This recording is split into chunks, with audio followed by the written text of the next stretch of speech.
আমি জানি একদিন তুমি ঠিকই আমাকে ভালোবাসবে, অনেক ভালোবাসতে চাইবে, কিন্তু সেই দিন মনে হয় আমি থাকবো না, অনেক দেরি হয়ে যাবে।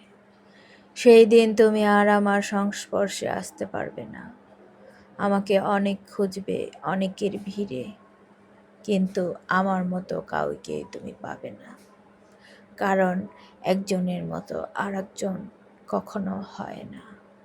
অনেককেই পাবে কিন্তু আমাকে না, আমার মতো, আমার আচরণের মতো কাউকেই পাবে। ছাউনি ছাড়া ঘর যেমন ঘর না, তেমনি স্বামী ছাড়া কোনো সংসারই কিন্তু সংসার না। আমাদের সমাজে ভুল বোঝার মানুষ অনেক আছে, কিন্তু পরিস্থিতি বোঝার মানুষ আছে কি? অবশ্যই নেই। কবি জসীমউদ্দিন বলেছেন, এই যে আমাকে তোমার ভালো লাগে, এটাই কি কম লাভ? বহু ঝড়-ঝাপটার পরে বুঝতে পারলাম, মানুষ তার কঠিন সময় একাই পার করে। দেখবেন মানুষের কঠিন সময়টা কেন জানি সময় দীর্ঘ হয়ে যায়। সময় দ্বিগুণ হয়ে যায়, সময় যায় না, সময় যেতে চায়। মন থেকে মনের মানুষকে আলাদা করা যদি এতটাই সহজ হতো, তাহলে তাহলে দেহ থেকে আত্মা বের করতে আর কোনো ফেরেশতার প্রয়োজন হতো না। মন থেকে মনের মানুষকে আলাদা করা যদি এতটাই সহজ হতো, তাহলে রুহ বের করার জন্য খবরদার, ভালোবাসার লোভী মেয়েদের কখনো বিয়ে করবেন না, কারণ অর্থলোভী মেয়েকে অর্থ দিলে তারা চুপ হয়ে যায়, কিন্তু ভালোবাসা লোভী মেয়েকে আপনি অর্থ দিয়ে চুপ করাতে পারবেন না।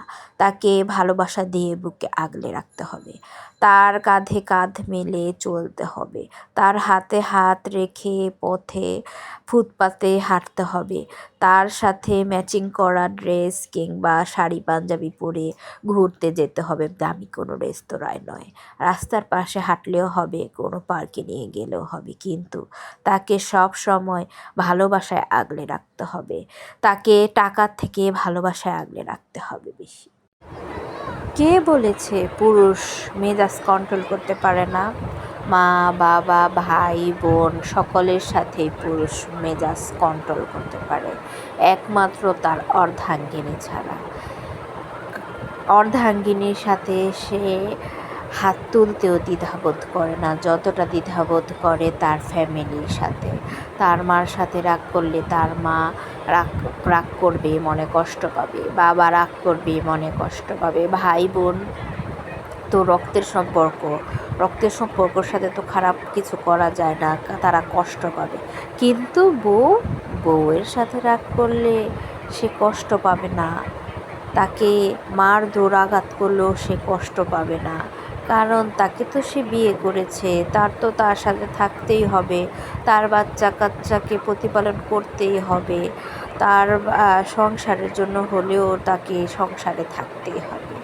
কে বলেছে পুরুষ রাগ কন্ট্রোল করতে পারে না? কে? পুরুষের তো রাগ সে একটা জায়গাতেই, শুধু তার বউ। পুরুষের রাগ হয় তার বউর সাথে, পুরুষের মেজাজ খারাপ হয় শুধুমাত্র তার বউর সাথে। পুরুষ একটা বিন্দুমাত্র ছাড় দেয় না শুধু তার বউকে।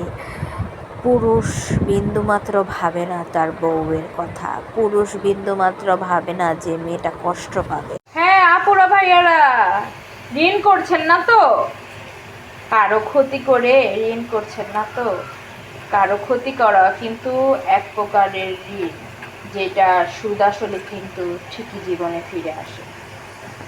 সে ক্ষতি করাটাও কিন্তু এক প্রকারের ঋণ, যে ঋণ কিন্তু একটা সময়ে পরে সুদ আসলে ঠিকই জীবনে ফিরে আসে। এই বয়স তো 20 হয়ে গেল, বিয়ে করছো কবে? এই বিয়ে করেছো, বাচ্চা নিচ্ছ কবে? এই একটা বাচ্চা তো অনেক বড় হয়ে গেল, আর একটা বাচ্চা নিবা কবে? এই প্রশ্নটা থেকে আমরা বরাবরই খুবই বিরক্ত। দুইটা ব্যক্তির বিয়ে হচ্ছে না বা একজনের বিয়ে হচ্ছে না, এটা কারো ব্যর্থতা নয়, হয়তো আল্লাহর হুকুম হয়নি বা আল্লাহ তাদের সঠিক সময়ই এখনো আনেনি, তাই হয়তো বিয়ে হচ্ছে না। হবে যখন আল্লাহ কপালে রাখবে। আবার বাচ্চার বিষয়টা, বিয়ে করলেই যে সাথে সাথেই বাচ্চা নিতে হবে এটারও কিন্তু কথা নেই। কারণ অনেকের আর্থিক সমস্যা থাকে, অনেকের শারীরিক, আবার অনেকের মানসিক। আবার অনেকে চায় যে একটু সংসারটা গুছিয়ে নেই, একটু নিজেদের মধ্যে কোয়ালিটি টাইম স্পেন্ড করে নেই, কারণ নিজেদের তো একটু গুছাতে হবে। আবার কেউ এক বাচ্চার পর আর এক বাচ্চার খরচ বহন করতে বা আরেকটু নিজেদের মধ্যে সময়ে স্মৃতি ধরে রাখতে ব্যস্ত, যে একটু সময় করে দেই। আবার অনেকে মনে করে যে স্কুলে দিব বাচ্চাকে, সঠিক সময়টা হচ্ছে বা হয়ে ওঠার আগেই কিন্তু মানুষ বলে ফেলে, কেন বাচ্চাকে স্কুল দিচ্ছ না।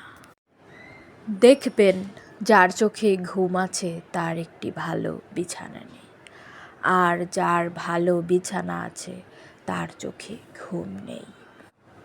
দেখবেন যার মানুষকে সাহায্য করার মানসিকতা আছে কিন্তু তার কাছে টাকা নেই।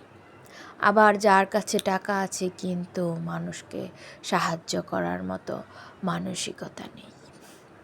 আবার দেখবেন যার পেটে অনেক ক্ষুধা তার খাবার নেই। আবার দেখবেন যার অনেক রোগ, যে খেতে পারবে না কিন্তু তার খাবারের অভাব নেই। এই পৃথিবীতে যার অনেক ভালোবাসা তাকে ভালোবাসার কেউ নেই। আবার এই পৃথিবীতে যার ভালোবাসা নেই তার পিছনেই সবাই ছুটছে ভালোবাসা দেওয়ার জন্য। এই পৃথিবীতে যার ঋণ আছে তার টাকা নেই, আবার যার টাকা আছে তার ঋণ নেই। আমি জানি একদিন তুমি ঠিকই আমাকে ভালোবাসবে, অনেক ভালোবাসতে চাইবে, কিন্তু সেই দিন মনে হয় আমি থাকবো না, অনেক দেরি হয়ে যাবে। সেই দিন তুমি আর আমার সংস্পর্শে আসতে পারবে না, আমাকে অনেক খুঁজবে অনেকের ভিড়ে, কিন্তু আমার মতো কাউকে তুমি পাবে না। কারণ একজনের মতো আর একজন কখনো হয় না। অনেককেই পাবে কিন্তু আমাকে না। আমার মতো, আমার আচরণের মতো কাউকেই পাবে। ছাউনি ছাড়া ঘর যেমন ঘর না, তেমনি স্বামী ছাড়া কোনো সংসারই কিন্তু সংসার না। আমাদের সমাজে ভুল বোঝার মানুষ অনেক আছে, কিন্তু পরিস্থিতি বোঝার মানুষ আছে কি? অবশ্যই নেই। কবি জসীমউদ্দীন বলেছেন, এই যে আমাকে তোমার ভালো লাগে এটাই কি কম লাভ? বহু ঝড়ঝাপটার পরে বুঝতে পারলাম মানুষ তার কঠিন সময় একাই পার করে। দেখবেন মানুষের কঠিন সময়টা কেন জানি সময় দীর্ঘ হয়ে যায়, সময় দ্বিগুণ হয়ে যায়, সময় যায় না, সময় যেতে চায়।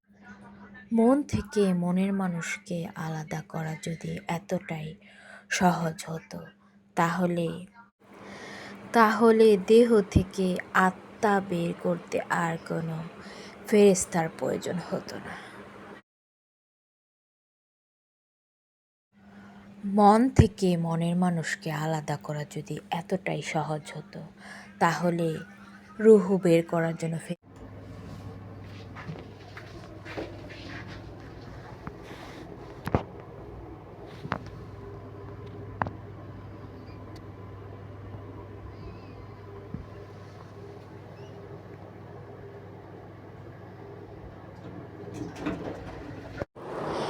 একটাই জীবন, হ্যাঁ একটাই জীবন। এই জীবনে অনেক ভালো থাকতে হবে। এই জীবনে অনেক ভালো থাকতে হবে, কারণ হারানো সময়গুলো আপনি আর কখনো খুঁজে পাবেন না। এই যে আজকে আমি কথা বলছি, এই সময়টা আজকে আমার জীবন থেকে চলে গেলে আমি আর কখনো এই সময়টা ফিরে পাবো না। ছোটোবেলায় সেই ছেলেবেলার খেলাগুলা ফিরে পাবো না।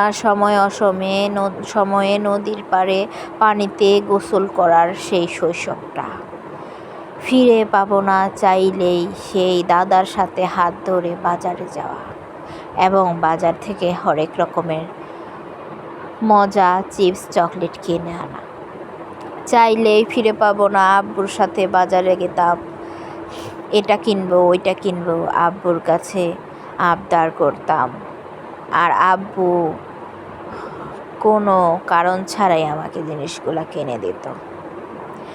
আপনি চাইলেই পাবেন না পাড়ার আপনার পাশের বাড়ির দাদির সেই লার্কির চুলায় রান্নার সেই আঁচ দেওয়ার সময়টা, যখন আপনি তাকে হেল্প করতেন, চাইলেই আপনি সেই সময়টা আর কখনো ফিরে পাবেন না। ওই যে পাড়ার কাকাদের একজন যে খুব অবলা, কিছু বোঝে না, মানুষের সামনে অবলার মতো সব বলে দেয়, সেই সময়টা কিন্তু আপনি আর খুঁজে পাবেন না। ওই যে সকাল হলে আপনার পাড়াতে যে মাছ বিক্রি করতে আসতো, মাছওয়ালা মামাটা, এই মাছ লাগবে মাছ, এই মাছ লাগবে মাছ, সেই সময়টা আপনি আর কখনো ফিরে পাবেন না। আপনার পুকুরে যে কত ধরনের ছোট ছোট মাছ থাকতো, সেই মাছগুলা যে জেলেরা এসে ধরে নিয়ে যেত, আপনাদের কিছু দিয়ে যেত, তারা কিছু নিয়ে যেত, সে সময়টা আপনি চাইলে আর কখনো ফিরে পাবেন না। তারপরে প্রতিদিন সকালে যে আপনার পাড়াতে সবজি বিক্রি করতে আসে, সেই সবজিওয়ালা মামার সাথে যে পরিচয়টা আপনার হয়ে যায়, সেটা আপনি চাইলে আর কখনো ফিরে পাবেন না। পাড়াতে সবসময় কিন্তু একটা আইসক্রিমওয়ালা, ঝালমুড়িওয়ালার আগমন সবসময় ঘটে।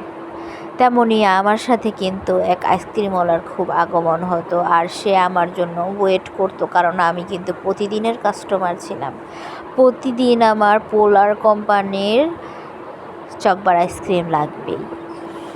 কিন্তু আমি আমার ব্যাগে ভর্তি টাকা থাকে, কিন্তু আমার সেই আইসক্রিমটা আর খেতে ইচ্ছা করে না। কারণ ওই যে একটাই জীবন, জীবনে একবার সময় চলে গেলে আর কখনোই ফিরে আসে না, কারণটা তো ওই একটাই।